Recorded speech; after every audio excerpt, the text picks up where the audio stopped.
So I'm from the Low Carbon Innovation Fund, which is based at the Adapt Low Carbon Group at the University of East Anglia. We, as an organisation within the university, are a low carbon organisation. So a lot of what we do is working with businesses and industry to look at carbon management, look at life cycles, that kind of thing. But what we specifically do on the Low Carbon Innovation Fund is we provide investment into businesses or projects within businesses to do low carbon stuff, but also we work within many sectors. So what I'll do is I'll just kind of go through what we do, and then I'm around for the rest of the day, so if anyone's got any questions, which undoubtedly when you're a person with money, lots of people do want to talk to you. So we provide equity investment. So what that means is we provide investment into businesses where we look to take some kind of stake in your business. It's very negotiable. We can't say at this point, oh, we would take 10% of your business or 20% of your business. It's not a kind of nasty dragon's den situation. But we do look to invest. It's not a grant, absolutely not a grant. Very, very clear on that. I'll talk a bit more about the low carbon stuff in a bit, but we're looking to invest in businesses across, like I say, all sectors, but my remit is the creative industries, and so of course film falls into that. Into new and innovative products, processes or services, or low carbon operational changes. So I think the key thing here for film is the low carbon operational changes. And I will show you a short film in a bit and sort of talk you through a case study of a feature film we recently invested in, which did kind of change its behaviour on set in order to lower its carbon footprint. And I think that's the key thing in film really, is the kind of operational stuff.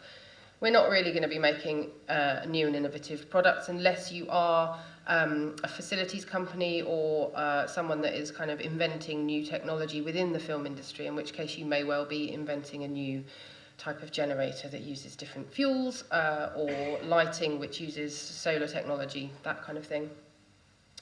So it's a co-investment fund. We've got £20.5 million worth of European regional development funding. So we hold the European regional development funding, and we look to match that with private co-investment. Kind of going back to the equity position, we look for private co-investment. So if you applied to us for £25,000, you would be looking to match that with a minimum of £25,000 worth of private investment. We don't really mind where that investment comes from. It doesn't have to come from another investment organisation like ours. It could come from your granny. It could come from yourself. We don't accept in-kind match funding. It has to actually be cash. And we invest on a pari passu basis, which means we invest on exactly the same terms as the other investors. We can't be in a lesser position than other investors, so we don't overly like matching with banks and people like that, because they tend to want to be ahead of us in a finance plan, i.e. they tend to want their money out before us and more profit than us, which we don't like. And we work with a fund manager, excuse me, called Turquoise International, which is a financial institution down in London. They kind of handle all the match funding stuff for us. So they will work with organisations and businesses to try and find match funding or point you in the right direction of match funding, although historically in film they haven't been massively able to help people, because their network of sort of financiers that they work with tend to come from a slightly different sector. They tend to come from kind of clean tech and environment. But they may be able to point you in the right direction, and they can absolutely help you with finances and all that kind of stuff. So talking you through how to put your finance plans together and things like that. So they kind of work with us. It's I've given you an old PowerPoint, but I put a new little thing at the top the other day, which basically says that we're looking to invest from £25,000 up to £750,000. So we've got quite a broad spectrum of investment we're able to make. But remember, obviously, if you're applying for 750, you need to find 750 or more. So that's the key thing, is match funding, match funding, match funding. Could I have the next slide, please? Thank you. So the definition of low carbon, this is a thing that kind of foxes people quite a lot of the time. And like I say, we are working for a low carbon organisation. That's where I'm based. So the bulk of our work is all around low carbon. So that's what the fund is really looking to do. So like I said, you could be producing low carbon products. So like I said before, that could be, in the case of film, it could be some kind of technology that you might be working on. You could be supplying low carbon services, so you might be a company that supplies fleet vehicles that are hybrids, as an example. But really, like I said before, it's the growth through investment in low carbon equipment or processes. So it's about your business or your project accepting and embracing the low carbon principles that our fund has, and changing the ways in which you work. We're looking for people to reduce their carbon emissions ultimately. So I've got an example of a film that we invested in, and I've got a short film that I'm going to play now, which is horrible because it's got me in it, so I might duck down because I don't like looking at it, but which will kind of give you a flavour of how we invested in a film, and how the filmmakers adopted our low carbon principles and did some fantastic work. So could we play the film, please? They're not looking at me. Oh, there.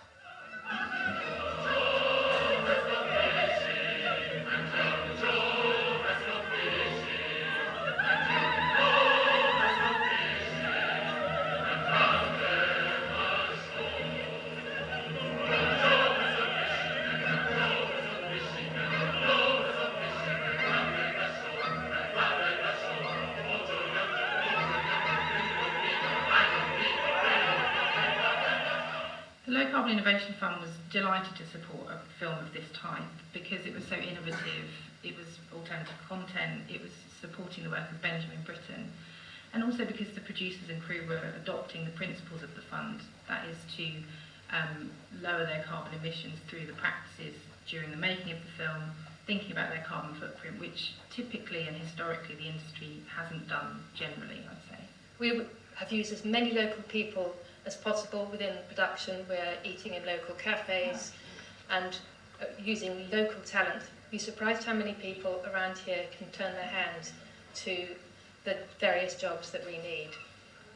Yeah, my name's Eliza and I run the Thai Street Cafe just across opposite the beach, and we do the food for the film crew, for the Peter Grimes on the beach.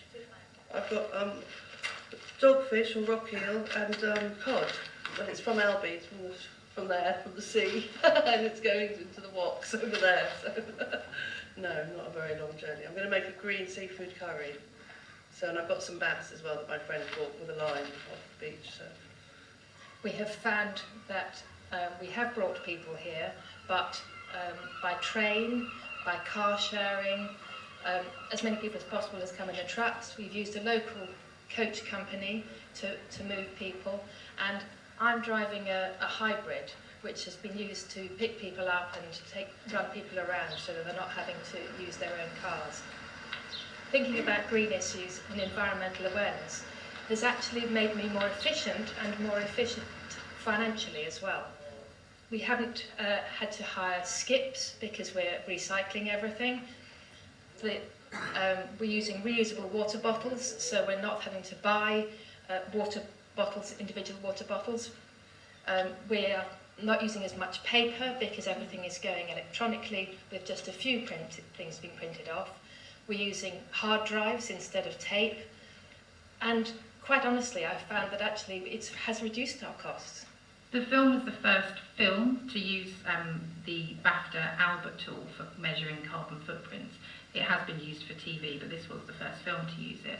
So it was a fantastic opportunity to use that for film, to measure the carbon footprint that typically might have happened if the film had been made using normal principles, and then furthermore to use the tool afterwards to measure the carbon footprint once the new ways of filmmaking had been implicated. So to sort of see the difference between the carbon footprint normally and the carbon footprint using these new practices.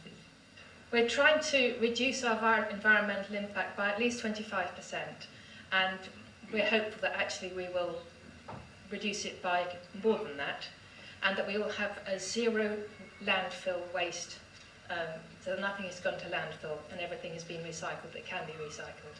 I think this is a fantastic opportunity to show the creative industries that, you know, this film has used these new practices within filmmaking, and they have managed to lower their carbon emissions, lower their carbon footprint, and we really hope that this can be rolled out across the creative industries as a whole, particularly film and TV, which hasn't used this in the past. I would think about being low carbon friendly on my next production. It is a very interesting and efficient way of working.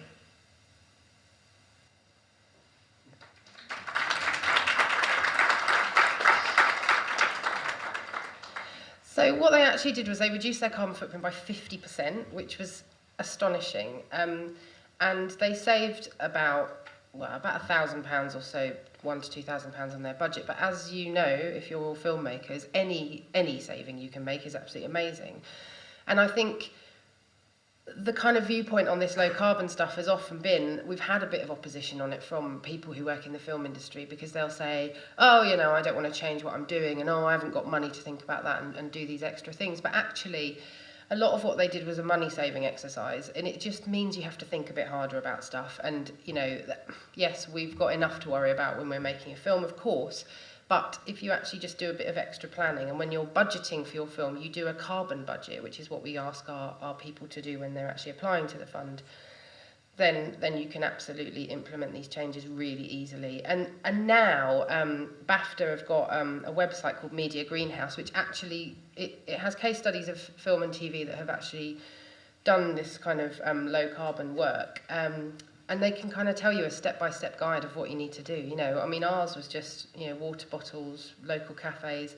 It's a slightly unusual one in that it was an opera that was already being staged on the beach. So it'll be interesting to see what the next film we invest in does in terms of its carbon savings. But, you know, nonetheless, it was a success, and we were really pleased with it. And it's already bringing us money back. Hooray, which we're really pleased with. If I could have my next slide, please. So, who can apply? Well, basically, the fund is open to SMEs, small to medium-sized enterprises. We are not open to sole traders. We are not interested in investing in one-off development of a script, anything like that. We are not a screen agency. That's not what we do. And so we're looking for businesses working within the creative industries. We also, if anyone here knows anyone else who's working in any other sectors who might want some money, we work across every other sector. So technology, science, you name it. The only things we don't work in are retail and education. So you can find out more information on what we do and don't cover on our website. You must have an operational base in the east of England. We do accept SPVs, so special purpose vehicles, if you're setting up in the region to film something here. We would prefer a business to be based here, but we understand if people want to set up a base here for the lifetime of a film, that's absolutely fine. I won't read that list out, but you can see it on there, what it covers. It's a bit random, actually, but anyway, it's the east of England, technically. So the economic impact must be felt in the east of England, so you must be spending your money here. If you're a production company based here and you are doing an international production, as long as the money is running through your company and there are some jobs being created that are based here, you could be shooting elsewhere in the world or in the country. It's a case-by-case basis, and we basically say to anyone, if in doubt, just apply. The application process is a kind of dialogue. We don't reject anyone out of hand unless you have a very clear reason to be rejected, like you're not based in the east of England and you're not willing to be based here, or you're not an SME. But other than that, it's always a dialogue. So when you put your application in, we will have that conversation with you. If we think there's any kind of issues, we'll ask you those questions before we do anything formal. Can I have the next slide, please? Thanks. Oh, and the next one, sorry, I've done that. So, the process. We have two strands to the fund. So we have a smaller investment scheme, which is 25 to 75k. We have a larger investment fund, which is we call main fund, which is 75 to 750. Both of which kind of follow a similar process. So you go in an online application, you go onto our website, there's an online application there, pretty straightforward stuff. If you're applying to the main fund, because you'll be looking for larger sums of money, at the first stage you'll be contacted by someone from Turquoise International, probably my colleague Kevin Murphy, who does all our creative investments. He will ask you lots of questions about why is this here, where's your match funding coming from, does this work, you know, what are you going to do, how are you going to do it, how are we going to make our money back, how are we going to make a profit, very important. That will then be taken to the first investment committee. We have an investment committee made up of experts across all sectors. We have a creative industries expert on there, an independent person. We have representatives on there from UEA, from Turquoise International.